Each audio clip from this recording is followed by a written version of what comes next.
আসসালামু আলাইকুম বন্ধুরা, কেমন আছেন সবাই? আশা করি ভালো আছেন। আজকে আমরা প্রথম শ্রেণীর ইংলিশ ফর টুডে বইয়ের একটি রাইম শিখব। রাইম অর্থ কবিতা, এটা সবাই জানি।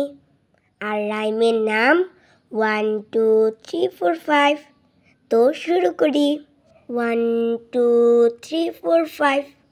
Once I caught a fish alive, 6 7 8 9 10.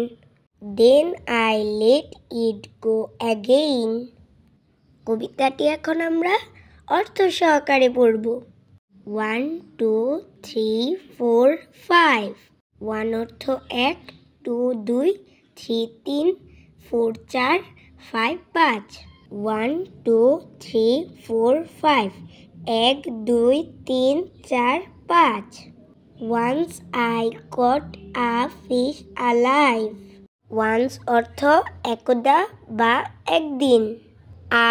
আমি caught ধরেছিলাম। a fish একটি মাছ। alive জীবন্ত।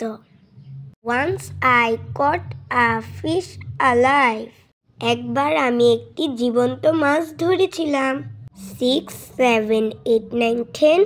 6 7 8 9 10। Then I let it go again. Then অর্থ তারপর, I অর্থ আমি, let অর্থ যেতে দেওয়া, it অর্থ ইহা, go অর্থ যাওয়া, again অর্থ পুনরায়। Then I let it go again. তারপর আমি এটিকে আবার চলে যেতে দিলাম।